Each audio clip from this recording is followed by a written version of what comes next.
Nuevamente les doy la más cordial bienvenida a esta masterclass Pruebas estáticas y dinámicas en motores. Mi nombre es Ana María y esta noche les estaré acompañando a esta masterclass. A continuación, vamos a mencionar los módulos que se van a tocar en este programa. ¿Me permiten un momento, por favor? Correcto. Muy bien. Este programa internacional de alta especialización, monitoreo de condición y mantenimiento de motores eléctricos, los módulos que vamos a tratar son los siguientes: fundamentos de motores eléctricos, aplicaciones y selección de motores eléctricos, operación de motores eléctricos, estrategia y gestión del mantenimiento de motores eléctricos, monitoreo de condición y diagnóstico de fallas, y estudios de casos y análisis de fallas reales. Ahora les presentaré una breve reseña acerca del perfil del mentor, quien en esta ocasión nos acompaña, el ingeniero Gonzalo Gómez.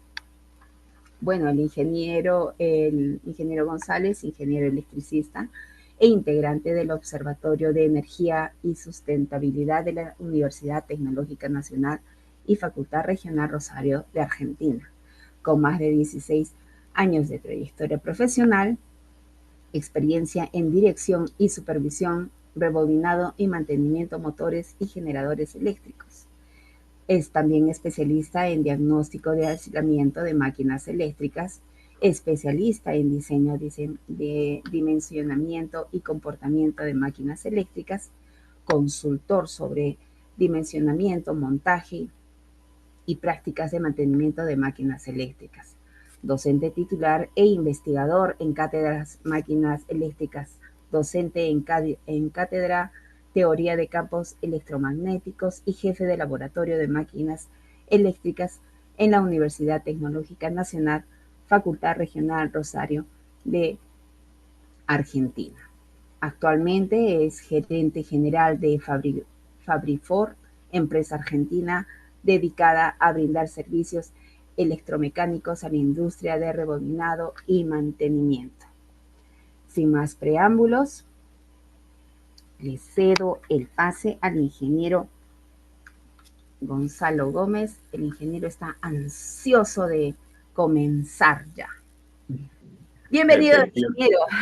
Muy buenas noches. Efectivamente, buenas noches a todos. En Perú son las 7:30 de la tarde, en mi país son las 9:30 de la noche, así que estamos haciendo un esfuerzo nocturno para prestar la capacitación, que en sí no va a ser tanto una capacitación, sino que va a ser más bien una especie de repaso general de lo que sería el eje temático del curso que vamos a estar brindando a partir del 31 de octubre.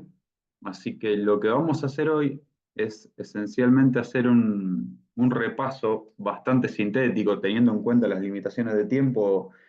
Es difícil tratar de concentrar tanta información en menos de una hora, pero vamos a hacer lo posible por exponer una especie de índice de lo que va a ser el curso, por lo menos de lo que es la unidad de mantenimiento y diagnóstico de máquinas. Así que vamos a avanzar.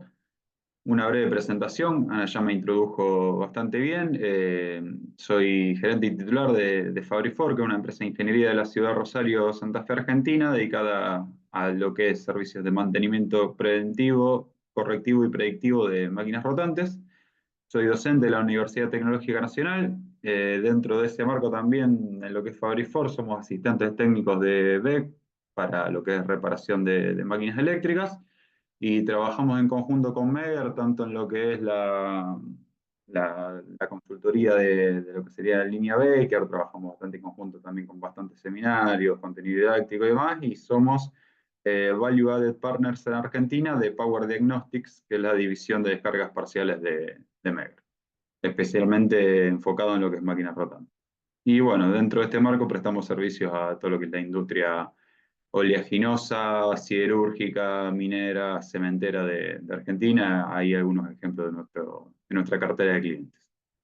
Así que bueno, sin más preámbulo, vamos a tratar de enfocarnos principalmente en lo que son los métodos de mantenimiento. Vamos a hablar un poco de estadística de fallas de motores, cuáles son los enfoques de mantenimiento para minimizar el riesgo de falla en servicio de nuestras máquinas, ensayos dieléctricos offline y online, que serían ambos complementarios, y un breve resumen y espacio para preguntas.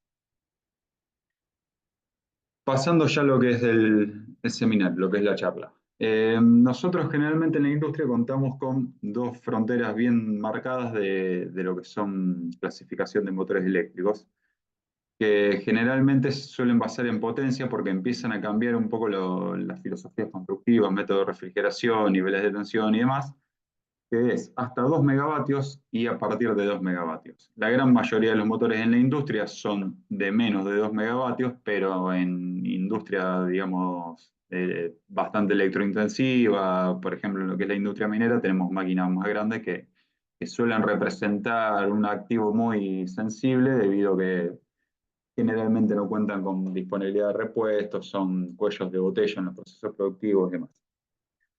En lo que es motores de baja potencia, podríamos decir, tanto en baja como en media tensión, lo que nos dicen los estudios, lo que es recopilación de información, de antecedentes de fallas, talleres de reparación y demás, habla de que la gran parte de los defectos producidos en servicio de estas máquinas provienen de orígenes mecánicos, digamos, tanto de lo que es rodamientos como problemas de a veces montaje, problemas de alineación, equilibrado y demás, relegando para lo que es la falla de origen eléctrico, combinando lo que es fallas de bobinado rotórico y estatórico, perdón, a aproximadamente un 25%.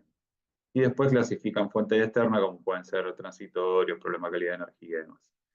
Pero ya lo que es motores de 2 megavatios o más, estamos hablando de que ya los niveles de estrés eléctrico, de esfuerzos electrodinámicos y ciclos térmicos, etcétera, pueden ser mucho más nocivos para lo que es el sistema de aislamiento de la máquina, es decir, producir defectos de origen eléctrico que en el caso de lo que serían los rodamientos no serían tan sensibles porque están mucho más supervisados, suelen ser cojinetes de fricción que tienen supervisión de presión de aceite, es decir, son menos elementos móviles que pueden llegar a sufrir un defecto.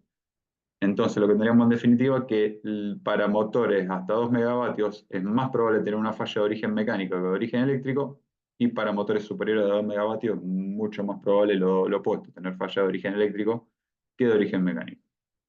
Así que dentro de este marco lo que vamos a hacer es tratar de ver cuáles son las posibles estrategias de mantenimiento que nosotros podríamos adoptar para cubrir justamente todos estos tipos de modos de falla y tratar de maximizar la confiabilidad de nuestros activos. Hay distintos estándares, tanto IEC, IEEE y otras organizaciones que especifican, digamos, requerimientos, en algunos casos sirven de guía, en otros casos establecen límites y criterios para lo que son distintos tipos de ensayos, ¿no? Pero hay un estándar en particular que se encuentra inactivo actualmente porque quizá ustedes saben, cada 10 años cada estándar tiene que sufrir una revalidación o una renovación. En este caso, la norma IEEE 1415 del año 2006 no sufrió ningún tipo de revisión, entonces se encuentra inactiva, pero no fue reemplazada. Que en sí no es tanto una norma, sino que es una guía que establece todos los ensayos hasta el 2006 posiblemente aplicables a máquinas eléctricas, tanto de naturaleza estática como dinámica. ¿Está? Entonces concentra una cantidad de información bastante significativa que nos permite en un solo documento tener todos los posibles ensayos, al menos para referencia, para lo que son las máquinas eléctricas. Y deriva a la norma que cada uno de esos ensayos refiere. Entonces es un documento bastante valioso que suele servir como referencia. Lista con 42 ensayos, o sea, son muchísimos ensayos, lógicamente no hay ningún curso que repase los 42 ensayos, pero esencialmente lo que yo hice es tomar de esta guía los ensayos que mayor aplicación tienen en la industria y separándolo en distintas categorías. Entonces, si vamos a los ensayos en línea, vamos a tener una frontera en lo que son máquinas de baja y media tensión, esencialmente porque hay una gran diferencia, que es que en máquinas de media tensión se puede hacer monitoreo de descargas parciales en línea, ¿tá? Que vamos a ver más adelante cuáles son los fundamentos y cuáles son las ventajas.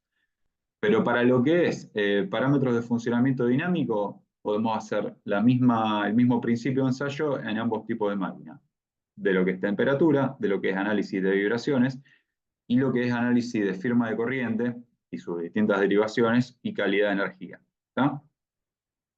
Para lo que son los ensayos offline, los sistemas de aislamiento, ahora vamos a ver dentro de un par de diapositivas, que son bastante distintos, más allá de que cumplen la misma función, que es esencialmente prevenir la descarga eléctrica a tierra del bobinado, ¿no? Pero como su naturaleza es muy distinta, aplican distintos ensayos. ¿Tá? Son distintos los fenómenos que se dan en funcionamiento en ambos tipos de máquinas. En lo que es máquinas de baja tensión, podríamos decir de bobinado aleatorio hasta 1 kilovolt, por norma están estandarizados estos ensayos. Los dos primeros están en la IEEE estándar 56 y el tercero en la IEEE estándar 43, o su equivalente, que es la IS 60034, 27 parte 4. ¿Está? Los ensayos de alta tensión que nosotros vamos a hablar, que son de gran utilidad, no tienen el espectro de la normativa, no abarca motores de baja tensión. Pero por la practicidad de los instrumentos que hay actualmente y por los bajos niveles de energía que se aplican a estos ensayos, es mucho más que válido y mucho más que útil implementar lo que son los ensayos de sobretensión continua controlada y de impulso. ¿Está? En cambio, para lo que son las máquinas de media tensión, ya tenemos, digamos, un espectro normativo mucho más amplio, porque vamos a tener todos los ensayos anteriores, además de lo que es la medición de capacitancia tangente delta y descargas parciales, principalmente por fase resuelta, digamos, lo que sería el método IS 60270 y lo que es la aplicación directa para máquinas. Tenemos IEEE 1434 y tenemos la IS 27 parte 1. ¿Está? Entonces, es mucha fíjense que solamente en este cuadrito que sintetiza pocos ensayos, es mucha la cantidad de información que hay, así que vamos a tratar de hacer un repaso de lo que considero son los ensayos más valiosos y lo que podría ser el estado del arte de lo que es el mantenimiento de máquinas. Pasando a lo que es offline, que es quizá lo de mayor difusión y mayor implementación en la industria. Ya sabemos que los ensayos básicos son lo que es medición de resistencia de bobinados, o sea, la resistencia óhmica de los conductores, y lo que son los ensayos de resistencia y aislamiento, índice de polarización a absorción, resistencia y aislamiento, ya lo que es comúnmente conocido, ¿no? No me voy a detener a hablar de estos ensayos porque son básicos y pues son ensayos que la información es riquísima y está por absolutamente todos lados. Entonces, lo que voy a tratar de hacer es explicar brevemente la lógica de lo que son los ensayos de sobretensión, ¿está? Por un lado, y lo que son los ensayos en alterna, que son de capacitancia, tangente al de descarga parcial, por otro. Entonces, ¿cuáles son los tipos de bobinado que tenemos frecuentemente? Son principalmente tres. Tenemos lo que son los bobinados aleatorios, que se utilizan en máquinas de hasta 1 kilovolt, o sea, estamos hablando de máquinas de baja tensión.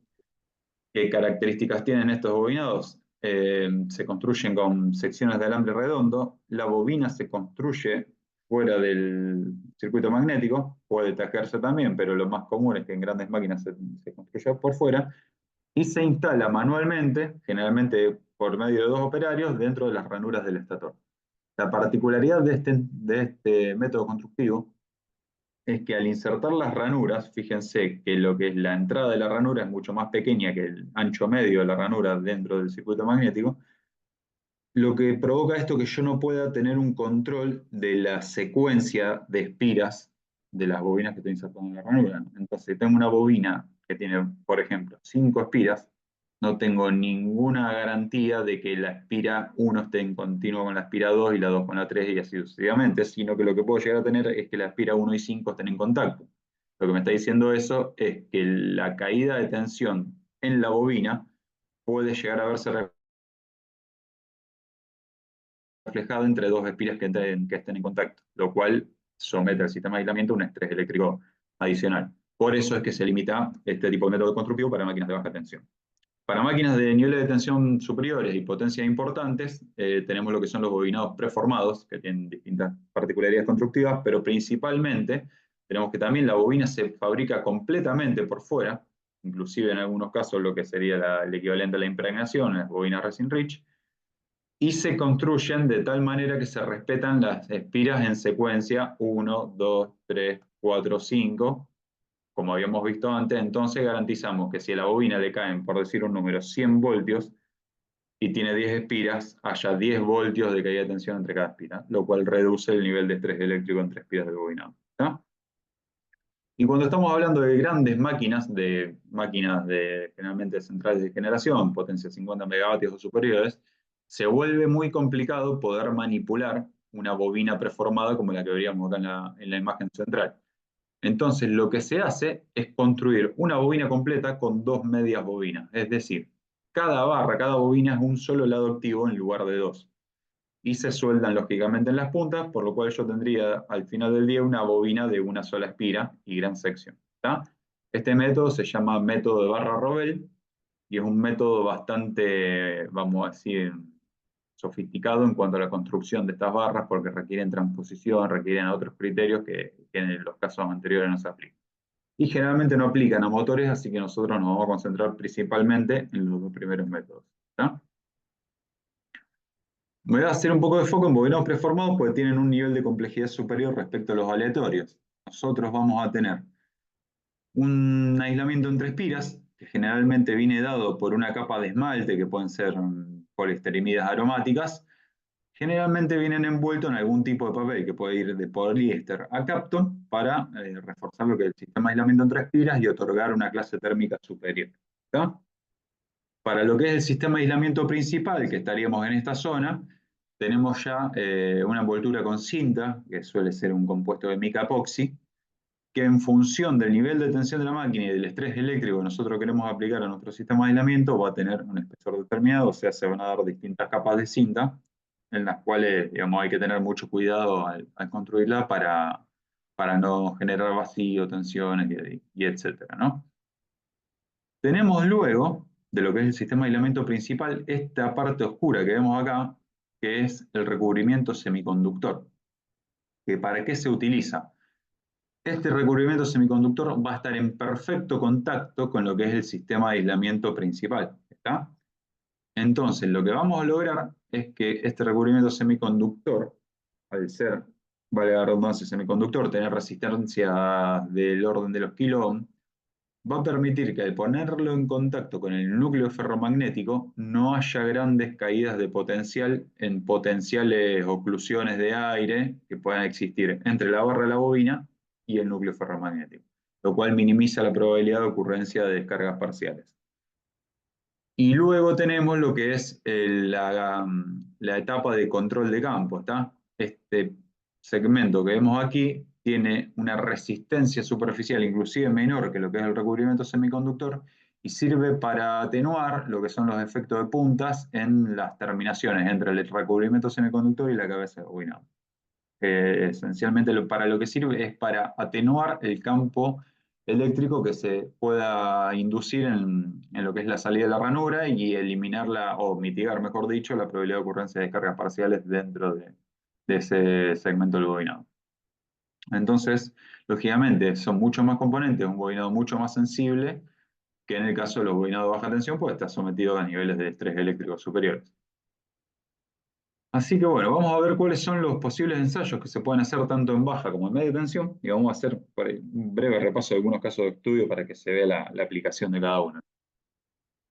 Para lo que es tanto para baja como media tensión, nos podemos concentrar en esta batería de ensayos que tenemos acá. ¿Está? Resistencia de aislamiento, o sea, resistencia de bobinado e inductancia, para lo que es los parámetros constructivos del bobinado, resistencia de aislamiento, índice de absorción y polarización de eléctrica, para lo que es, podríamos decir, el pasa-no pasa del sistema de aislamiento.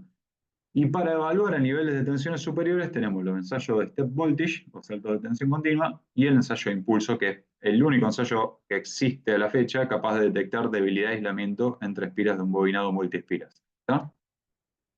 Y en media tensión, que no se hace en baja, se hace en media tensión, tenemos los ensayos de capacitancia, que en simultáneo también se hacen los ensayos de tangente delta, y los ensayos de descargas parciales bajo norma IS 6270. ¿Está? Así que vamos a hacer un repaso principalmente de estos últimos 5 métodos, que serían los métodos 4, 5, 6, 7 y 8. ¿Está? ¿Por qué? Porque son los métodos que por ahí requieren un poco más de expertise a la hora de evaluar su implementación y de interpretar sus resultados. El ensayo de sobretensión continua en escalones es una de las variantes que establece la norma IS IEEE estándar 95 del año 2002. ¿Está? Esta norma compone del año 2002, pero sufrió proceso de revalidación, o sea que es una norma que al día de hoy sigue vigente. Y esencialmente lo que establece que una de las ventajas del ensayo de alta tensión continua respecto al de alta tensión alterna es que existe la posibilidad de no hacer un único salto de tensión hasta la tensión máxima de prueba, sino que se puede hacer de manera progresiva. En esta variante puntualmente, nosotros lo que vamos a hacer es hacer un ensayo de resistencia y aislamiento a este nivel de tensión. Lo que ven en azul es la tensión aplicada. Luego de que se considera satisfactorio el ensayo de resistencia y aislamiento de índice de polarización, se procede con el incremento progresivo de la tensión en escalones discretos de igual amplitud. ¿Hasta dónde? Hasta alcanzar la tensión máxima. ¿Qué establece la norma? Que se requieren aplicar saltos de tensión del orden del 3% de la tensión máxima de prueba. ¿Está? Entonces, si yo tengo una tensión, vamos a decir, de 10.000 voltios máxima de prueba, cada escalón tiene que tener 300 voltios, por dar un ejemplo. ¿Está? Esto hace que los ensayos lleven un tiempo, vamos a decir, prolongado, pero es lo que establece la normativa como necesario para tener un correcto diagnóstico, una correcta tendencia. ¿Está? Y lo que permite esto, lógicamente, es evolucionar el sistema de aislamiento a medida que yo voy incrementando progresivamente la tensión. Entonces, ante un potencial desarrollo de un defecto incipiente, yo voy a poder tomar una acción inmediata, es decir, si es necesario interrumpir el ensayo y si es necesario seguir haciéndolo con ciertos recaudos en función del tipo de defecto que yo encuentro. Entonces, ¿qué característica tenemos que tener? A medida que yo incremento la tensión, se va a incrementar proporcionalmente la corriente si se mantiene, vamos a decir, un comportamiento óhmico del sistema de aislamiento. Entonces, lo que deberíamos ver es que estas curvas de color negro, que son las curvas de resistencia y aislamiento para cada salto de tensión, se mantengan estables, porque lo que me está diciendo es que la relación de proporcionalidad entre tensión y corriente siempre se mantiene constante. Y lo que tenemos que ver también, si alguien habló, No se ve la presentación, disculpe. no se ve la presentación. ¿Qué ven en la pantalla oscura? Se ve un Excel. Se ve un Excel, a ver.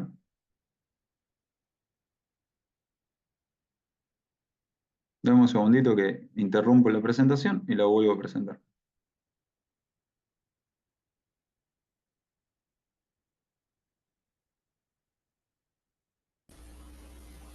No, ese Excel lo está presentando. Es que alguien más Perdón, está presentando. Ese sí. es el problema. Elvis, Michael, ya dejo de presentar la Me robaron la presentación. Oh, caramba. ¿Quién? Por favor, mis estimados, les pido que tengan cuidado con sus micrófonos y las comparticiones de pantalla, por favor. Gracias. Bueno, ahí estamos viendo la pantalla. Ahora ¿Me sí, confirma? ingeniero, puede usted Ahí proseguir. está. Perfecto, bueno. Volvemos entonces al tema que estábamos. En este tipo de ensayo lo que hay que tratar es de que el sistema de aislamiento presente características, vamos a decir, lineales para cualquier valor de tensión que yo le aplique dentro del rango de la tensión de prueba. Entonces lo que tendríamos que ver es que todas las curvas de resistencia y aislamiento tengan el mismo comportamiento, tanto para el primer como para el último salto de tensión. De lo que nos está hablando esto es que el sistema de aislamiento se encontraría en un excelente estado. Y si nosotros tomamos cada valor de corriente obtenido al final de cada escalón y lo trazamos en una curva tensión versus corriente, lo que deberíamos ver es una característica lineal como la que vemos aquí.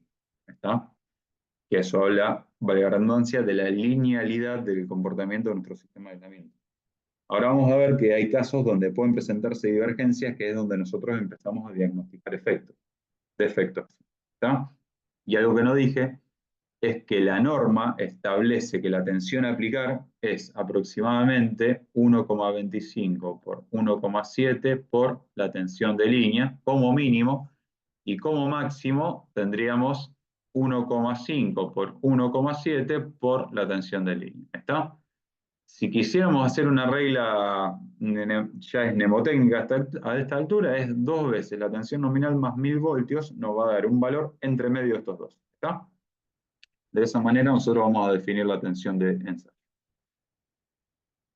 Bueno, Esto es un caso solamente modelo para que vean lo que es el, vamos a decir, el mecanismo fundamental de efecto que presenta la normativa, que es la tendencia de colapso del sistema de aislamiento por tendencia a formación de avalancha electrónica. ¿Tá? Cuando el aislamiento cede ante el campo eléctrico aplicado, colapsa y se perfora. ¿Tá? Acá tenemos un caso donde un motor se le hizo una intervención de mantenimiento, se recuperó aislamiento, se barnizó, se secó horno las horas suficientes para que se evacúe toda la humedad y se sometió a un ensayo para hacer una prueba de aceptación del proceso de intervención. Lo que vimos, lógicamente, cuando hicimos el ensayo es que la curva de resistencia de aislamiento y DIP eran altamente satisfactorias, los valores estaban muy por encima de lo que recomienda la norma. Y cuando empezamos a incrementar la tensión durante este ensayo, se empezó a ver un comportamiento que marcó la pauta de que se estaba perdiendo la característica lineal. Si nosotros tomamos, por ejemplo, este valor de resistencia de aislamiento, que es la curva negra, y este de aquí, estaríamos prácticamente en una característica lineal, es decir, se mantiene estable. Pero lo que se ve es que a partir de cierto nivel de tensión, para cada salto de tensión que yo aplico, la curva de resistencia de aislamiento empieza a decaer en amplitud. Lo que me está diciendo es que hay un incremento no proporcional de corriente en función de la tensión aplicada. ¿Está? Y si hacemos un zoom en estas últimas etapas de tensión aplicada, donde podemos ver con mayor resolución la corriente medida, vamos a ver que hay una tendencia a que la curva de resistencia de aislamiento, o de corriente, digamos, si tomo la inversa, se achate. Es decir, yo comparo esa que marqué recién con esta que veo acá, y son comportamientos muy distintos. ¿Por qué? Porque se está incrementando la conducción de corrientes resistivas a través del volumen del aislamiento. Lo que me está hablando es que hay un desplazamiento de portadores libres de carga en el sistema de aislamiento que en este punto de tensión aplicada no existían y en este punto de tensión aplicada sí. ¿Está? ¿Y por qué se produce eso? Eso es la tendencia. Nosotros acá estamos viendo la divergencia. ¿Está? En este punto se quiebra la tendencia lineal y tiende a ascender de forma no lineal. Si yo siguiera subiendo la tensión hasta el infinito, lo que tendría es un colapso del sistema de aislamiento, tal como lo dice la norma. Lo que sucede es que esencialmente en un aislamiento perfecto yo no tengo portadores libres de carga. Están todos los electrones rígidamente ligados, sus núcleos atómicos, dentro de las bandas de valencia y no hay conducción de ningún tipo de portador. En la realidad eso no sucede, hay portadores libres de carga, pero lo que sucede a partir de cierto nivel de campo eléctrico aplicado es que la banda prohibida, que es el salto energético necesario para pasar de valencia a banda de conducción, empieza a ser superado. ¿En función de qué? De puntos de mayor concentración de campo eléctrico que se pueden dar por distintas imperfecciones, fracturas, fisuras, etcétera, que por efecto punta concentra el campo y empiezan a disparar vamos a decir, la circulación de electrones en el seno del aislamiento. Esto lo que me está hablando es que el aislamiento tiene un defecto incipiente y de que hay que darle supervisión, porque en algún momento ese defecto puede seguir evolucionando hasta el punto del colapso del aislamiento, que es la falla a tierra del mismo. ¿Está? Hay una infinidad de mecanismos de envejecimiento que se pueden identificar con este método de ensayo, pero este sería, vamos a decir, la insignia, es decir, cuándo el sistema de aislamiento puede perforarse haciendo el seguimiento mediante el ensayo sobre tensión controlada. ¿Está? Este es un ensayo de sistema de aislamiento a tierra. Ahora lo que vemos es que con el mismo instrumento, nosotros generalmente usamos nuestro Baker DX15, podemos hacer también el ensayo de impulso. ¿En qué consiste el ensayo de impulso? En aplicar impulsos de frente de onda rápido, del orden de los 100 segundos, de, vamos a decir, amplitud creciente, para evaluar el desempeño del sistema de aislamiento entre espiras. ¿Está? Entonces, esto, por ejemplo, es un ensayo que se hizo en un motor de baja tensión, utilizado como servomotor, digamos, alimentado con variador de velocidad, que sabíamos que tenía un defecto espurio, se le hizo un ensayo de impulso y se detectó el punto donde existía este defecto. Fíjense que debajo de la aislación se encontró este defecto, se localizó y se reparó. ¿Por qué detectamos esto? Porque el ensayo de impulso permite no solo establecer una diferencia de potencial. Vamos a suponer que aquí tenemos el conductor, ¿no? Esto es una bobina que la estiramos, ¿está? Y acá tenemos un punto de alto potencial y acá tenemos un punto de tierra. ¿Está? Cuando nosotros aplicamos un impulso, si el frente de onda es lo suficientemente rápido, nosotros sabemos que cada señal periódica se puede descomponer en una serie de Fourier, que tiene frecuencias portadoras fundamentales. ¿Está? La frecuencia de este frente de onda de 100 nanosegundos del orden de los megahertz, de los 3 megahertz aproximadamente. Entonces, si el periodo de la onda, que es la inversa de la frecuencia, es lo suficientemente compacto, yo puedo establecer una diferencia potencial longitudinal en el conductor, además de lo que sería toda la diferencia potencial a la Tierra. Entonces, si yo ahora tengo acá un punto de alto potencial y tengo acá un punto de cero potencial, y enrollo mi conductor de tal manera que ambos puntos estén en contacto a través del aislamiento, yo puedo establecer una diferencia potencial entre espiras, ¿no? Esa es vamos a decir, la lógica de este ensayo. Entonces eso me permite justamente, si hay un punto de debilidad de aislamiento como este que estamos viendo acá, detectarlo porque este impulso de sobretensión produce la ruptura dieléctrica transitoria del punto debilitado. Este es un caso de ejemplo para que vean la utilidad de este ensayo, y no solo eso, sino que ya que está, ver que también es útil en máquinas de baja tensión, de gran potencia principalmente. ¿Está? Esto que ven acá es lo que se conoce como la evolución del error pulso a pulso. Si alguno tuvo la suerte de poder hacer un curso de certificación Baker, es el error EAR-PP, pulse to pulse. ¿Está? ¿Qué me permite esto? Poder hacer un seguimiento de la diferencia de área entre el impulso n, o sea, el último impulso, y el impulso n-1, o sea, el penúltimo. ¿Está? Entonces, si esa diferencia de área se mantiene estable en un valor determinado, y luego decrece y se estabiliza, yo puedo tener garantía de que el sistema de aislamiento no presenta ningún tipo de anomalía. En el caso de este ensayo, se identificó una pequeña divergencia. Fue una fecha de noviembre de 2022, se ensayó este motor, que es un motor de 750 HP en 400 voltios, o sea, una máquina de baja tensión o alta corriente.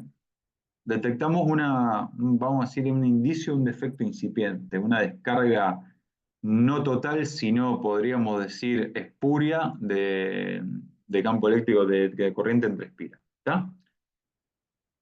Entonces acá lo que se hizo fue alertar al cliente de esto, pero no tomar ninguna acción correctiva. Un año después se vuelve a realizar un ensayo y se detecta esto que vemos acá, que es que cuando el error pulso a pulso se dispara bien estable y salta, como vemos acá, que son estas líneas que tienden a diverger, es porque la diferencia de área entre la última banda y la anterior es tan grande que me está diciendo que hay una descarga eléctrica entre espiras, es decir, un arco eléctrico entre espiras. ¿Está?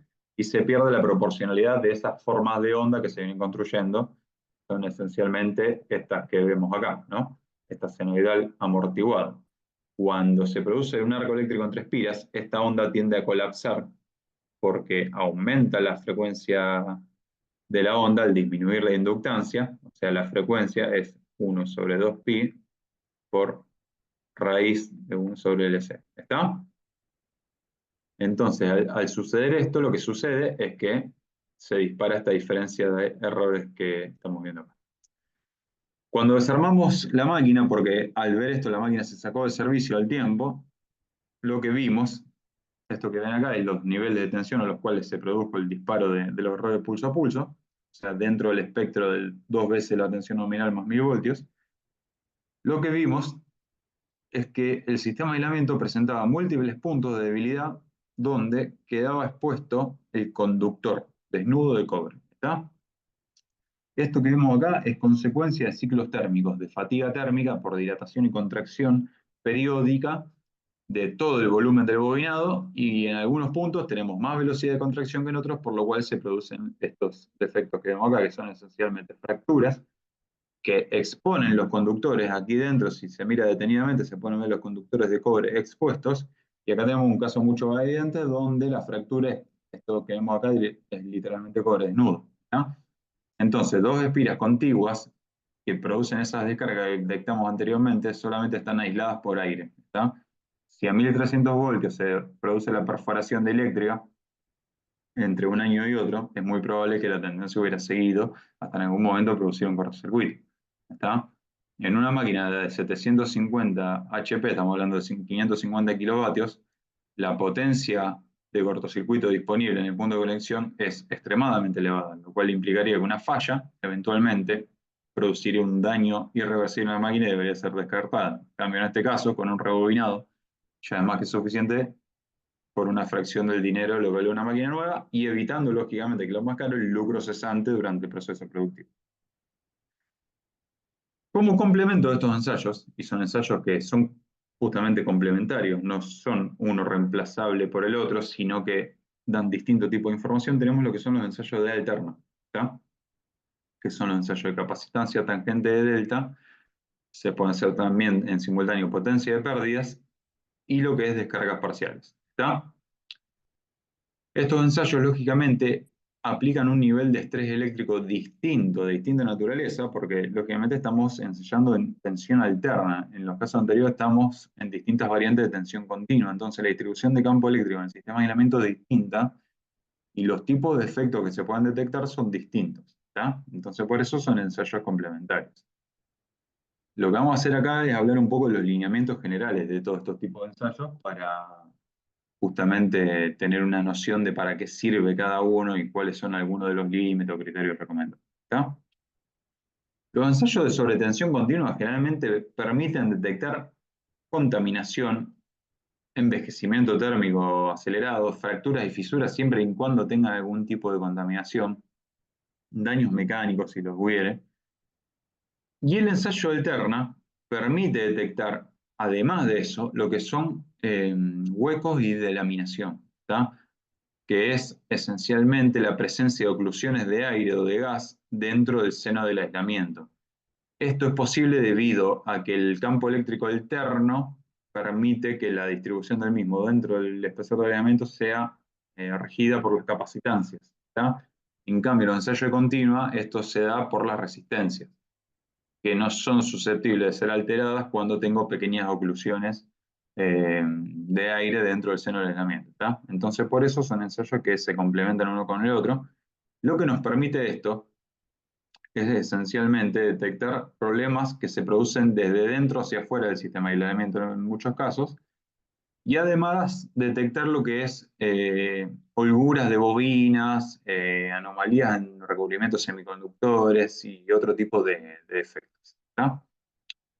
Entonces, ahora vamos a ver cuáles son algunos de los criterios recomendados para este tipo de ensayo.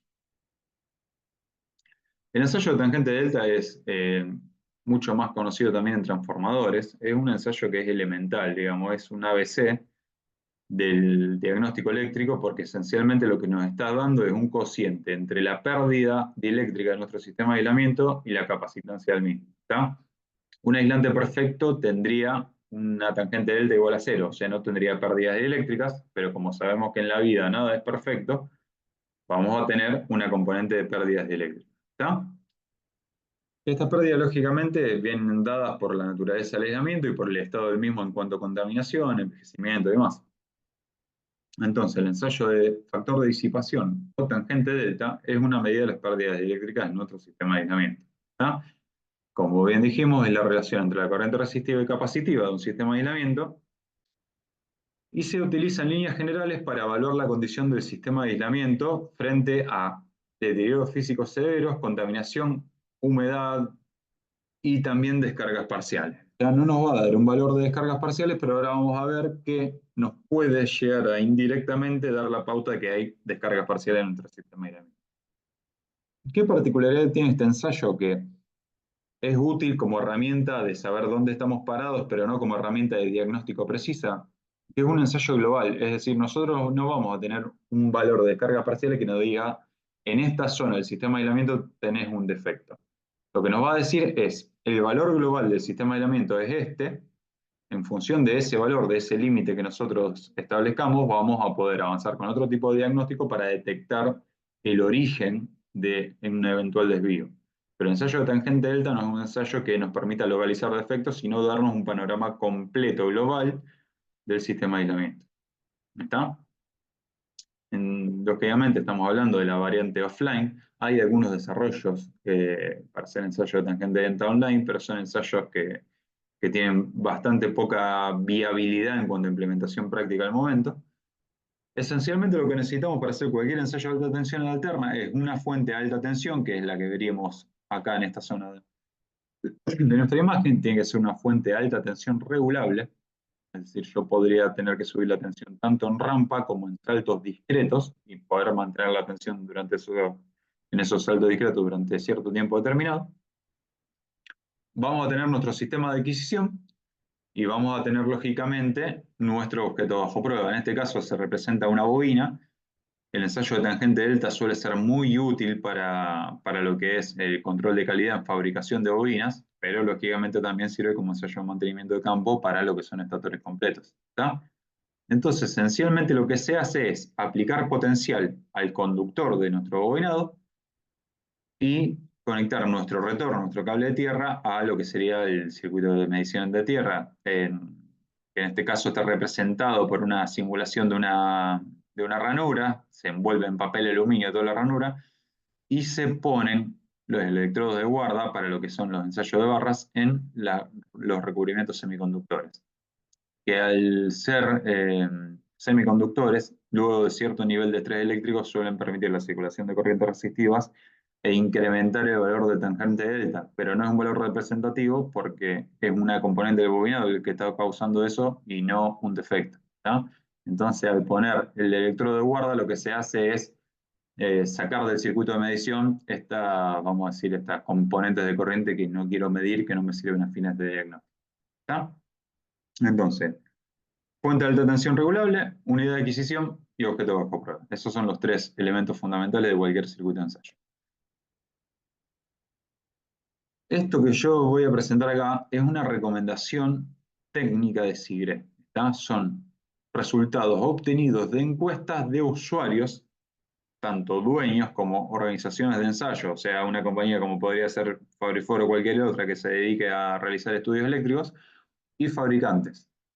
¿Y qué hace este documento técnico? Es esencialmente condensar toda la información de esas encuestas y representarla en gráficas sencillas para ver cuáles son los criterios que comúnmente se aceptan en la industria en cuanto a los límites de tangente delta. ¿Por qué tuvo que ser esto, Sigre? Porque ninguna normativa te da un límite aceptable de tanto de tangente delta como de TIPAP, ni para máquinas nuevas, ni para máquinas de servicio. ¿Tá? Solamente se dan los procedimientos recomendados y dan algunos rangos de valores que uno podría considerar aceptables. Pero no hay ningún valor específicamente recomendado como límite para este tipo de ensayo. Entonces, si vemos esta gráfica, lo que vamos a ver es que independientemente si la máquina es nueva o en servicio, la gran mayoría de los usuarios o vamos a decir, especialistas que realizan este tipo de ensayos, prefieren usar como valor límite aceptable un 2% de tangente delta al 20% de la tensión máxima a aplicar. ¿Tá? Y acá hay una particularidad. Ustedes quizá han visto informes que algunos tienen el criterio de aplicar como tensión de referencia de ensayo, tensión de línea. ¿Tá? Yo cuando hago ensayo de tangente delta estoy energizando el conductor, todo el bobinado, mejor dicho, a tierra. ¿Ok? Entonces, estoy estableciendo el mismo potencial a tierra en el punto de conexión, que sería el lado activo, el lado caliente, y el neutro. Pero el neutro en servicio suele estar a nivel de tensión más cercanos a cero que a la tensión nominal, porque la tensión cae progresivamente en todo el bobinado. ¿Tá? Y en el neutro suele acercarse a cero.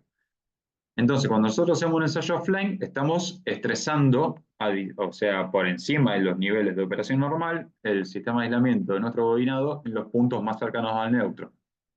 Entonces, muchos fabricantes no, muchas organizaciones de ensayos generalmente prefieren hacer los ensayos tomando como referencia en lugar de la tensión de línea la tensión de fase. Vale decir, si tengo una máquina 6,6 kV, ensayarla a máximo 3810 volts, ¿tá?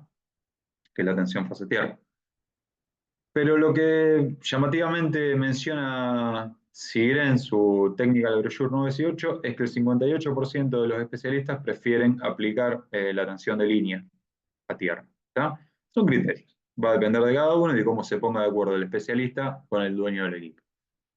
Entonces tenemos que la gran mayoría utiliza el 2%, podríamos decir que la segunda gran mayoría, el 3%, como valor de base. ¿Qué significa este 0,2 UN? Que nosotros vamos a subir desde 0 hasta 3.810 volts en saltos del 20%. ¿Está? O sea, se van a realizar 5 saltos, cada uno del 20% entre 0 y la tensión máxima. O sea, cada uno de 760 volts en este caso. Entonces lo que vamos a ver es cómo responde el sistema de aislamiento ante cada salto de tensión. Y este estándar, esta guía técnica lo que nos dice es que a este valor de tensión tendríamos que tener un 2% como máximo. No es que lo diga el estándar, sino que es lo que la mayoría de los usuarios aplica como criterio. ¿Está? Y después tenemos que, tanto para máquinas nuevas en servicio, tenemos también distintos criterios. Entonces, para máquinas nuevas, más especialistas utilizan el criterio del 2%, y para máquinas en servicio, más especialistas utilizan el criterio del 3%. Pero bueno, ya sabemos que entre 2 y 3% tendría que estar nuestro límite. Lo que vamos a tener luego es otra de las cantidades más importantes de este ensayo, que es el tip-up, que es esencialmente tomar el valor de tangente delta al 60% de la tensión y hacer el cociente respecto al valor obtenido del 20% de la tensión máxima. ¿Está? Nosotros cada vez que hagamos un salto de tensión no vamos a ver que la tangente delta se mantenga constante, sino que vamos a ver una evolución. El valor va en la gran mayoría de los casos, tender a aumentar en forma no lineal, como podríamos ver acá, que podría ser una función medianamente cuadrática. ¿Está? Entonces vamos a tener para cada salto una variación de tangente delta. ¿Ok? El acumulado de la variación de tangente delta entre 0,2 y 0,6% es el power factor tip-up, que es otro valor que se toma también como referencia a la hora de diagnosticar nuestro sistema de aislamiento con este tipo de ensayo. ¿Qué vamos a ver en la mayoría de los casos? Que la gran mayoría de especialistas prefieren un 0,5 a 0,6% de power factor tip-up. ¿Está? Y la segunda gran mayoría ya hasta un 1,2%. Pero de vuelta, son criterios puntuales de cada usuario. O sea, lo que nos está diciendo esto es que estadísticamente la gran mayoría prefiere estos valores, y yo, como no iniciado en el tema, podría decir, me aferro a estos conceptos para poder implementar mis ensayos con cierto criterio, digamos. ¿Está? Pero es un ensayo que, a no ser que los valores sean muy, vamos a decir, desviados de estos estándares o de estos criterios, no me van a permitir tomar una decisión instantáneamente. Y yo al final del día lo que quiero es realizar ensayos para la toma de decisiones. ¿Está? Saber si mi máquina está en buen estado o si requiere alguna acción correctiva. Entonces, como complemento de esto, en lo que es la rama de Delterna, se realizan los ensayos de descarga parcial. ¿Está? Que quizás sea el estado del arte en lo que es diagnóstico eléctrico, porque es el ensayo que más información me da en cuanto a lo que es la magnitud de mis defectos incipientes, de mi estado bobinado, o sea, a un nivel cuantificable, no absoluto, sino comparable en el tiempo, contra distintos niveles de tensión y más, o contra distintos activos similares, pero además me va a permitir saber de dónde están viniendo los defectos, ¿tá? No específicamente de qué lugar, a no ser que instale sensores especiales, que algo se puede hacer, pero estamos hablando del ensayo convencional, el ensayo eléctrico de carga parcial. Lo que me va a decir es qué tipo de defecto yo tengo en el aislamiento, ¿tá? Que eso es muy importante, porque si yo empiezo a hacer un análisis avanzado, análisis de raíz causa y demás, yo voy a poder saber de dónde están viniendo mis problemas de aislamiento, ¿tá? Si dependen del ciclo de carga de la máquina, si dependen de la naturaleza del sistema de aislamiento y demás. Entonces, ¿en qué consiste este ensayo? También en incrementar la tensión en 20 saltos del 20% hasta alcanzar la tensión máxima. ¿Tá? Se capturan los valores de descargas parciales en valores de nanocoulomb, estamos hablando de la variante offline.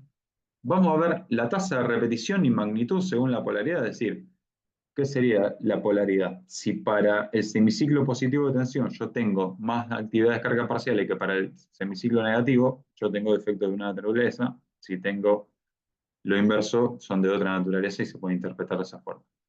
Y el patrón de fase resuelta, que es el que me permite hacer el diagnóstico, que esencialmente, si yo marco un punto acá, lo que estoy diciendo es que a esta fase de la onda de tensión aplicada, con esta magnitud y con esta tasa de repetición, yo tengo tal nivel de descarga parcial. ¿Está? Entonces, cada punto representa una gráfica tridimensional de fase, valor de carga y tasa de repetición. Mientras más rojo es el color, en este caso, en esta gráfica puntual, mayor tasa de repetición tengo, mientras más azul es, menor tasa de repetición, pero más magnitud tengo. ¿Está? Y estos, por ejemplo, son distintos defectos que yo puedo identificar con patrones ya que se podrían considerar como estándares, que son referencia, que por ejemplo podrían ser vacíos internos, que ahora vamos a ver qué son, delaminación entre conductor y aislamiento, etcétera, etcétera, etcétera. Esto me permite localizar el origen de la falla, es decir, de tal punto de bobinado está viniendo un defecto.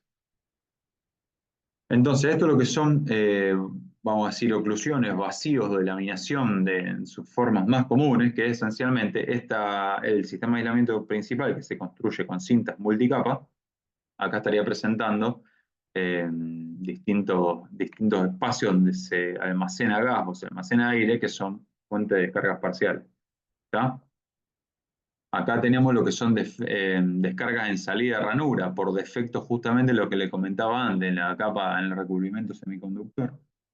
Y acá a la derecha tenemos lo que es holgura de bobina dentro de ranura. Fíjense, toda esta decoloración blanca que vemos acá es por acumulación de descargas, mejor dicho, por producción de descargas parciales, justamente porque la bobina toma libertad de movimiento, puede moverse hacia arriba o hacia abajo, dentro de la ranura, y comienza un proceso de abrasión contra el núcleo, ¿está? Y eso lógicamente produce chisporroteo y eventualmente va a dar lugar a la formación de descargas parciales también, ¿está? Existen otros defectos de distintos tipos de contaminación que también pueden dar formación de descarga parcial, de potencial flotante, es una biblioteca de orígenes, pero bueno, lo que tenemos la pauta es que el sistema de ensayo más sofisticado en cuanto a calidad de información que está. Y es el único ensayo que me permite hacer monitoreo online. ¿Tá? No solo puedo medir descargas parciales offline, sino utilizar la misma tensión de alimentación como fuente de alta tensión para hacer ensayos, filtrando las señales de muy alta frecuencia que se producen durante las descargas a través de lo que vemos acá como capacitores de acoplamiento. ¿Está? Esto es esencialmente una impedancia capacitiva que filtra la frecuencia fundamental, o sea, produce una caída de tensión capacitiva, y deja pasar solamente las señales de muy alta frecuencia para las cuales el capacitor presenta una baja impedancia. Entonces yo de esa manera podría conectarme a estos puntos con cables coaxiales para obtener las señales de descarga parciales con la máquina de servicio sin ningún tipo de riesgo de sobretensión. Porque acá están llegando señales al punto de conexión del orden de los milivoltios. ¿Está? Esta tablita la puse principalmente para que les quede como información, pero esencialmente, ¿cuál es la ventaja de medir en régimen continuo? Que la máquina va a estar funcionando siempre y yo voy a estar midiendo siempre descargas parciales, y que voy a estar midiendo la actividad de descargas parciales en función de la condición de operación real de la máquina. ¿Está? Estoy comparando la máquina contra sí misma en el proceso de que la misma está funcionando. No vamos a tener el problema de que la distribución de potencial no es la misma que cuando la máquina está funcionando ni nada, sino que lo que vamos a ver es que la máquina me va a mostrar qué nivel de actividad de descarga parcial tiene cuando están dando. Y eso me da una gran ventaja porque me permite detectar defectos en régimen dinámico que en régimen estático no existe. Y ya para tratar de cerrar, se me está yendo un poco el tiempo, vamos a hablar de lo que es monitoreo en línea. ¿Está? Son distintos los métodos, son distintos los enfoques. Hay especialistas en estas dos ramas, que es un mundo aparte, no solo aplica a máquinas rotantes, sino a todo tipo de activo eléctrico, mecánico, etcétera, que es tanto lo que es análisis de vibraciones como termografía. ¿Está? Nosotros vamos a hablar un poco de la importancia de medir lo que es calidad de energía, análisis de firma de corriente. ¿Está? Monitoreo de descarga parciales ya se mencionó brevemente así. ¿Por qué? Porque estos datos son los que me van a permitir conocer realmente cómo está funcionando mi máquina midiendo parámetros eléctricos, ¿está? Que me permite definir problemas de origen eléctrico, pero también inferir problemas de origen mecánico, ¿está? Entonces, ¿qué podemos llegar a medir nosotros? Calidad de energía como condición fundamental, la performance o el desempeño del motor para un punto de operación determinado, cómo evoluciona el valor RMS de la corriente en algún proceso productivo y el espectro de frecuencia de la corriente medida, ¿está? Que es lo que me va a permitir determinar distintos tipos de defectos. Ahora vamos a ver con qué metodología. En la IEC 60034, parte 1, se establecen ciertos límites de, vamos a decir, de calidad de energía, tanto lo que es tensión, frecuencia, y contenido armónico de la señal de tensión que está alimentando mi máquina. Este es el límite que tienen que recordar. Diseño N es el tipo de diseño en cuanto a producción de torque, método de arranque de máquinas más comunes. 3% de contenido armónico en nuestra onda de tensión es lo admisible para que el motor no pierda eficiencia, no pierda prestaciones. ¿Está?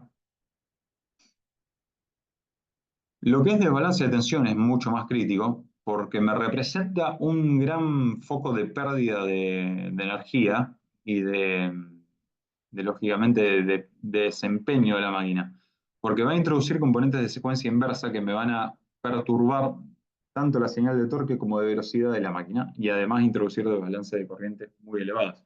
Esto que vemos acá es el torque en el eje de una máquina. Esto es una simulación realizada en PADLab, donde se puede ver que en azul tendríamos un 3% de desbalance de tensión y la consecuencia de cuál es la pulsación de torque producida en el eje. ¿Está? Vamos a ver que el torque que vamos a tener en el eje para una máquina con tensiones desbalanceadas tiene alteraciones, tiene ripple, ¿tá? Que esto puede traer problemas tanto de origen mecánico para el motor en sí mismo como para la carga accionada. Vamos a ver además que vamos a tener que por cada porciento de balance de tensión vamos a tener aproximadamente un 6% de balance de corriente, 6,4 para ser preciso. ¿Y por qué soy tan preciso? Porque es un número que depende de lo que es la teoría de componentes simétricas y no tanto de las características propias de la máquina. ¿Está? Independientemente del valor de impedancia de la máquina, por cada 1% de balance de tensión que yo tenga, yo voy a tener un 6% de balance de corrientes, lo cual me estaría dando que para un 5% de balance de tensión pasaría a tener un 32%. Estamos hablando de valores ridículamente altos que van en detrimento de lo que es la eficiencia y la capacidad de entregar potencia a mi máquina. Inclusive podemos ver que un motor con tensión desbalanceada tiene un tiempo superior para acelerar, vamos a decir, de partida detenida hasta una velocidad determinada y va a presentar lógicamente oscilaciones en velocidad por estos desbalances. Entonces, ¿qué se utiliza para medir el factor de servicio efectivo de mi máquina? Lo que es la curva de rating factor de NEMA, que está en la norma NEMA MG1, que esencialmente lo que me dice es, por cada porciento de balance de tensión, yo voy a tener que evaluar cuál es la máxima potencia en función de la nominal de la máquina que puedo entregar. Entonces, para un 3% de balance de tensión, yo estaría en este punto, podría entregar máximo un 88% de la potencia nominal sin sobrecargar térmicamente mi máquina. Si yo con un 3% de balance de tensión quisiera entregar un 100% de potencia, mi máquina va a sufrir sobrecarga térmica y se va a quemar. ¿Está? Entonces, esto, por ejemplo, es un caso que generalmente se suele mostrar en lo que son las capacitaciones Baker, que independientemente de que estoy dentro de la carga nominal, si tengo una calidad de energía muy deficiente, el factor de servicio efectivo va a estar por encima de 1. ¿Está? Estoy sobrecargando un 28% de mi máquina en función de la tensión aplicada. Y lo que es análisis espectral, de acá viene lo difícil que le decía, porque cada uno de estos temas amerita una clase aparte, es el estado del arte para lo que es análisis dinámico de máquinas, porque se introdujeron herramientas de inteligencia artificial en lo que es el diagnóstico. ¿Está? La norma ISO 20958 esencialmente habla del método, es una guía técnica también y dice cómo se llega al proceso de cálculo de esta metodología. Y la idea de esto es mostrarle brevemente cuál es la lógica de una tecnología con la que nosotros estamos trabajando, que estamos representando en Argentina, que es gemelos digitales. ¿Qué particularidad tiene esto? Que yo no estoy midiendo el valor absoluto del espectro de frecuencia de corrientes, sino que estoy haciendo es comparar ese espectro real obtenido contra un modelo matemático que una inteligencia artificial construye en un periodo de aprendizaje determinado. Entonces, lo que yo estoy midiendo no es el espectro real, sino que es la diferencia entre el espectro real y el ideal, lo cual me maximiza la sensibilidad para detectar defectos, al punto de que yo puedo detectar defectos de rodamientos midiendo señales eléctricas. ¿Está? Entonces, fallas cubiertas por esta metodología de todo tipo. Problemas mecánicos, desalineación, balanceo, problemas en carga accionada, problemas en engranaje de carga accionada, cavitación de bomba, etcétera, todo lo que esté asociado a problemas mecánicos, tanto internos como externos. Y también me permite medir en simultáneo calidad de energía, lo cual es una herramienta que ya abarcaría absolutamente todas las variables eléctricas que podría considerar necesarias para tener un gran diagnóstico de mi máquina. Estos son los módulos de adquisición. Esencialmente, como cualquier sistema de adquisición de corriente, utiliza 3 transformadores de corriente y 3 sondas de tensión de prueba. Y con esto ya voy a poder empezar a adquirir y procesar información. ¿Está? Al tener un sistema de reconocimiento de modelo matemático para inteligencia artificial, tiene un periodo de aprendizaje de unos días hasta que optimiza el modelo. ¿Y por qué tarda tantos días? Porque a diferencia de muchos otros métodos, construye un modelo matemático para cada punto de trabajo. Es decir, si yo tengo un ciclo donde mi máquina pasa por 4 regímenes de carga distintos, estoy en condiciones de tener 4 modelos matemáticos distintos. ¿Está? Entonces, no es necesario que el motor esté estabilizado en un régimen de carga determinado, sino que inclusive para variaciones de frecuencia, yo podría tener un modelo matemático y evaluar el desempeño del motor en cada punto de trabajo. ¿Está? Lo cual me da un espectro infinito de posibilidades de diagnóstico en función de los regímenes de carga que yo tengo. Esta es la gran ventaja de este método, porque no es un solo modelo matemático por motor, sino que es un solo modelo matemático por motor por punto de trabajo. Y después la metodología, esencialmente la misma, cualquiera que haya visto análisis de vibraciones o barras laterales y demás, va a conocer esto, pero la diferencia es que justamente esto que ven acá no es el espectro real que yo estoy midiendo, sino que es la diferencia entre el espectro real y el ideal. Es muchísimo más sensible, lo cual me permite tener lógicamente, fíjense, estamos midiendo en escalas logarítmicas, me permite tener diagnóstico inclusive de problemas de rodamientos en motores, que son, como muchos saben, problemas sensibles de detectar, pues son que se producen a alta frecuencia, tienen poca velocidad de vibración y demás, entonces no perturban demasiado el entrehierro como para que se vea reflejado en la corriente que estoy tomando, pero sin embargo, al utilizar este método, amplificar la sensibilidad, puedo detectar problemas de rodamiento, frecuencia de paso de bola y demás, midiendo corriente desde nuestro CCM. ¿Está? Entonces, lo que hace la inteligencia artificial es esencialmente fijar límites de condición y tipos de defecto que puedo detectar. Y lógicamente, hacer una inteligencia artificial me permite prescindir de cualquier especialista, se encarga todo automáticamente al normalizar los valores que está adquiriendo. ¿Está? Esto representa esencialmente lo que sería el estado del arte, lo que es el monitoreo de condición de motores mediante análisis espectral de corriente. Se los traigo a modo de información para que conozcan su existencia. ¿Está? Entonces, ¿cuál es la idea de todo esto que estuvimos viendo hoy? Cubrir el 90% de los potenciales focos de defecto de motores eléctricos. ¿Tá? Siempre va a haber factores que se van a escapar, que son externos, que dependen de errores humanos, que dependen de eventos espurios que se dan una vez cada tanto. Yo no puedo diagnosticar, no puedo predecir, pero implementando todas estas herramientas que repasamos rápidamente hoy, podría estar en condiciones de cubrir el 90% de los potenciales fallas de motores. ¿Tá? Es muy difícil que se te escape un defecto, que no puedas predecir un defecto implementando toda esta herramienta de diagnóstico. Entonces, ¿qué logramos? Eliminar el lucro cesante, maximizar la seguridad operativa tanto para el equipo como para el personal, para los colaboradores de la planta, y lógicamente reducir los costos de mantenimiento a poder atacar los problemas cuando hay que atacarlos, y no ni siquiera de forma preventiva o tener que abrir una máquina e inspeccionarla para ver cómo está, sino ya saber con qué nos vamos a encontrar cuando intercargamos nuestros activos. Disculpas por el exceso de 15 minutos, pero se me complicaba un poco poder condensar toda la información en tan poco tiempo, así que quedo abierto a preguntas de cualquier índole. Ok, me gustaría invitar a todos los participantes a que hagan uso de su micrófono, en todo caso escribir en el chat, ¿no? Para las consultas que deseen formular al docente. No sin antes hacerles recordar que al momento de ingresar a sala deben hacerlo con su nombre y apellido completo para la certificación respectiva. Así tal como ingresaron, de esa misma forma se les emitirá los certificados a todos que llenen la asistencia. Pasamos a ronda de preguntas, por favor, que sean específicas. Gracias.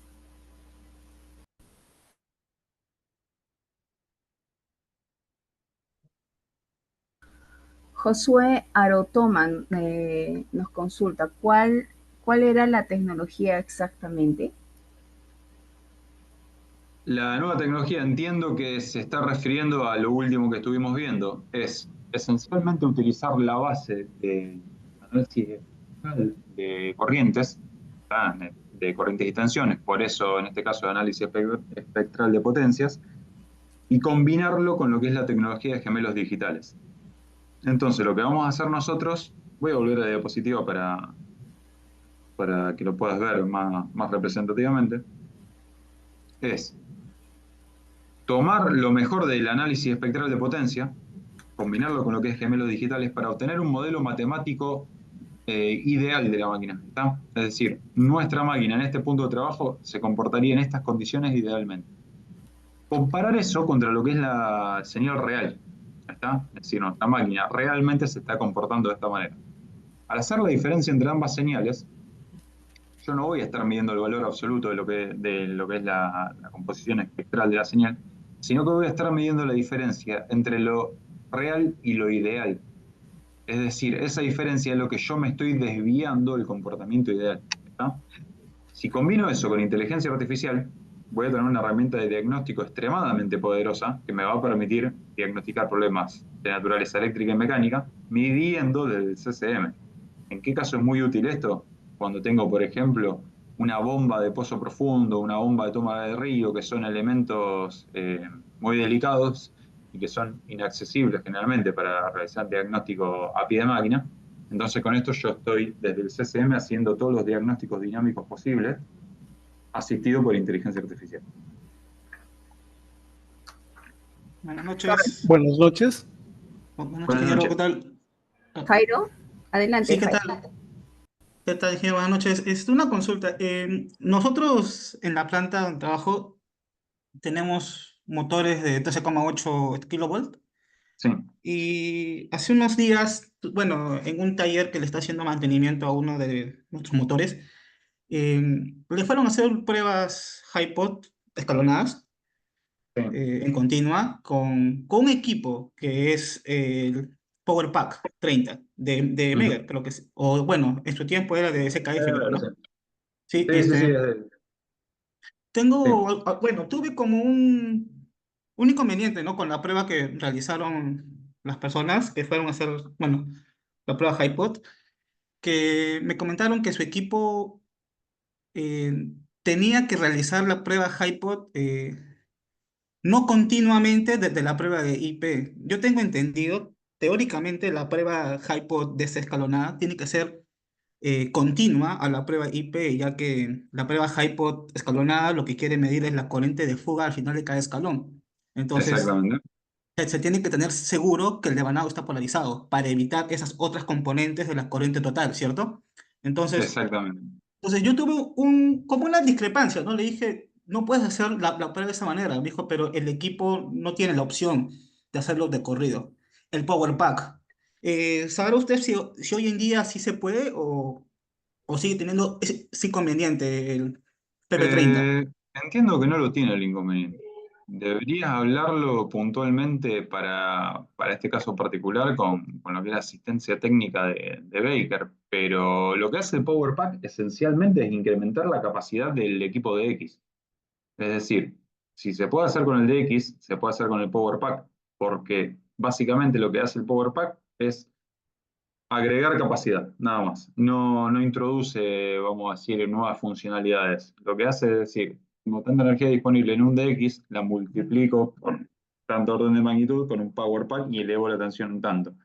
Pero Claro, la finalidad debería ser la misma, no debería haber ninguna alteración. Habrá que ver cuál es el criterio porque estaban usando el de agua, el Baker agua, ¿no? Pero dijeron con puede las ser. pruebas.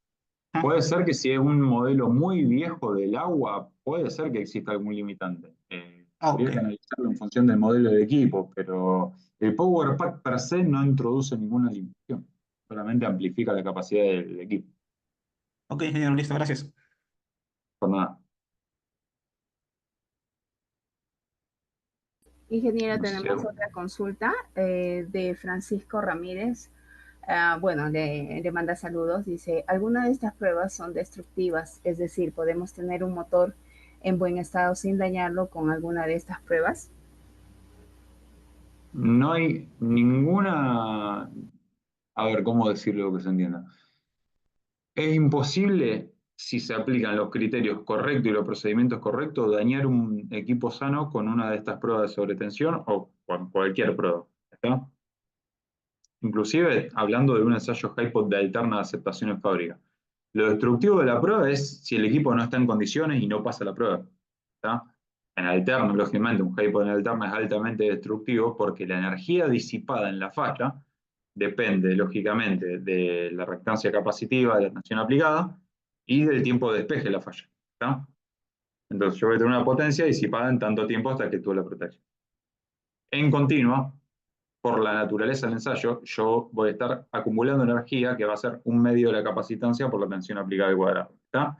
En orden de magnitud, estamos en 100 veces a 1 aproximadamente la energía disipada en alterna respecto a una descarga eventual en continua.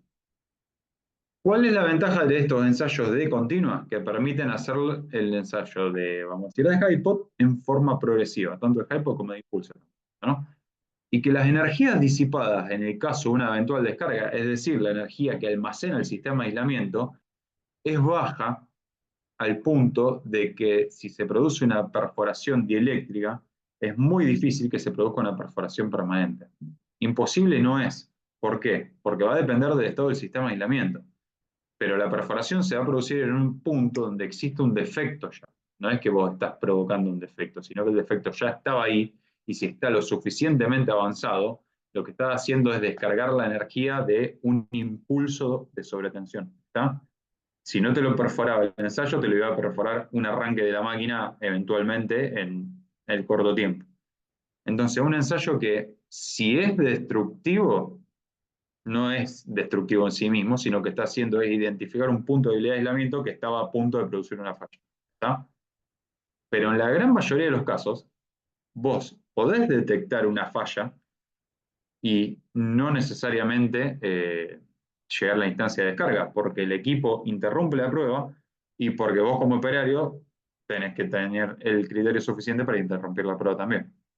Entonces, eso hace mucho más difícil inclusive que la prueba sea destructiva. Hay que tener poco criterio y hay que tener muy mala suerte para que una descarga del orden de los 10 joules, en el peor de los casos, que es lo máximo que puede entregar un equipo de X, te destruye un sistema de aislamiento. O sea, son niveles de energía que, a ver, no representan un riesgo de pirolización del dieléctrico, a no ser que ya el dieléctrico esté pirolizado. Entonces, por eso hablo de que el riesgo es muy bajo. No voy a decir que no existe, pero existe si solo si el aislamiento se encuentra en una condición crítica. Espero que eso haya respondido a la pregunta. Adelante, Dioser Arroyo, ¿puede hacer la consulta? Sí, buenas noches. Sí, quería consultarle respecto a HiPod. Es una Sí. pregunta.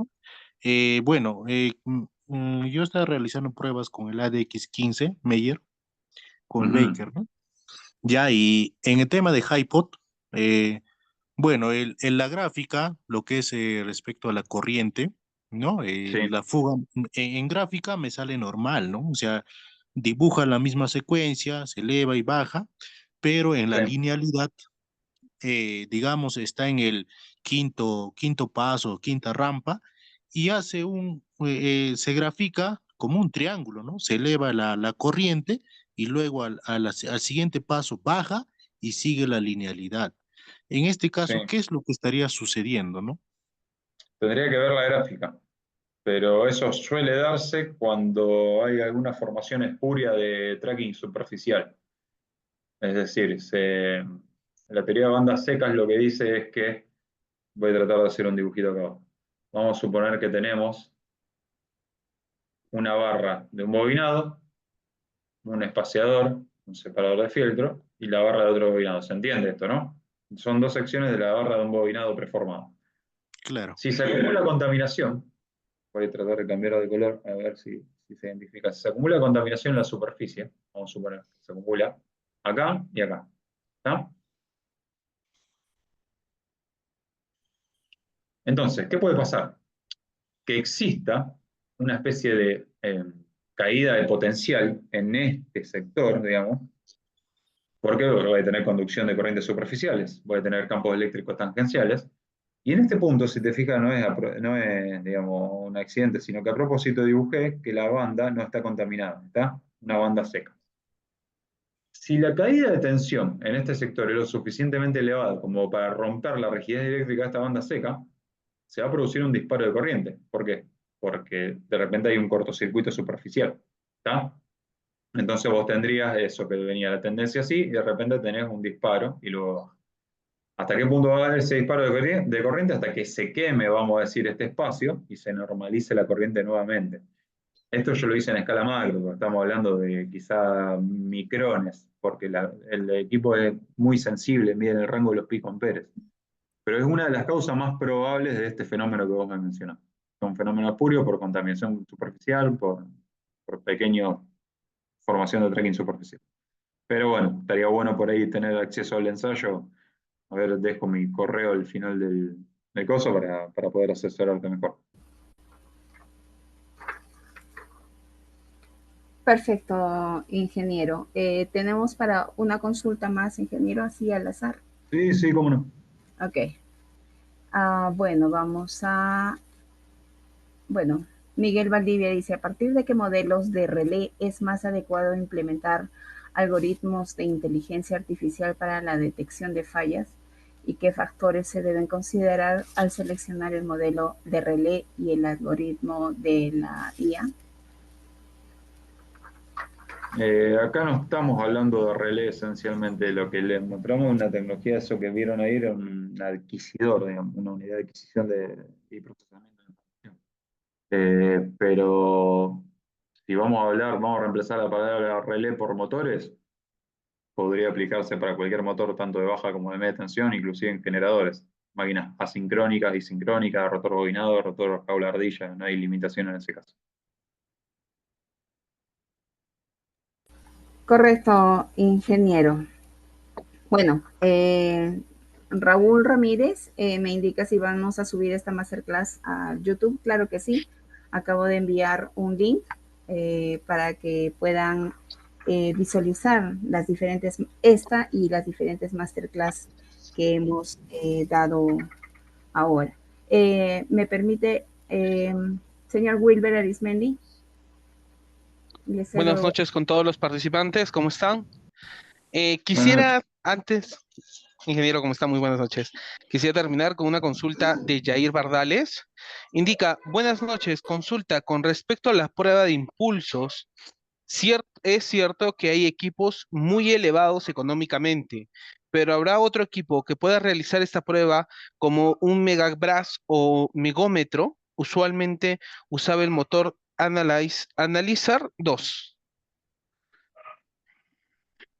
No, honestamente no te podría responder esa pregunta porque no conozco el modelo del instrumento. Comprendo, O sea, comprendo, ingeniero. es una pregunta muy específica porque es un modelo particular de una marca en particular. Pero, o sea, a ver, una respuesta general. Los equipos de ensayo en general, los que son costosos no es que son costosos por una cuestión de marca y nada más. Hay mucho desarrollo, hay mucha tecnología, mucha investigación detrás de cada producto terminado. Entonces eso es lo que encarece el equipo, el know-how de cómo hacerlo, no el hardware en sí mismo, digamos. Pero por eso por ahí hay equipos caros, pero que hacen los ensayos de una mejor manera por distintas variables que por ahí no me quiero extender mucho a mencionar, pero en este caso en particular desconozco el instrumento directamente, no lo tengo en carpeta. Comprendo, ingeniero. Bueno, para terminar la sesión del día de hoy, no hemos podido contestar todas las consultas, el tiempo no nos ha dado. Me queda invitar a todos los participantes a llevar la especialización en diagnóstico de condición y mantenimiento de motores eléctricos que estamos iniciando este 31 de octubre, que va a estar a cargo de docentes como el ingeniero Gonzalo Gómez, ponente el día de hoy. Sin más, se les ha enviado por el chat un link de descuento especial para que se puedan inscribir. Recordarles que este link es válido solo por 24 horas. Sin más, me queda darles las gracias por haber asistido, comentarles que el día de mañana se les enviará la certificación como participantes. Ingeniero Gonzalo, muchas gracias por su participación. Bueno, muchas gracias a todos. Veo que hubo muchos asistentes. Espero que les haya resultado de utilidad y bueno, dejo los medios de comunicación a disposición para cualquier otra consulta que quieran realizar. Y gracias a todos y gracias a Mentoring principalmente por la organización del evento. A usted, ingeniero. Bueno, sin más, con todos los participantes, les deseo un buen fin de semana. Cualquier duda o consulta, les hemos dejado los números de contacto. Nos pueden escribir por ese medio para solicitar su descuento especial al programa. Que tengan una excelente noche. Muy buenas noches con todos. Muy buenas noches, ingeniero. Buenas noches a todos.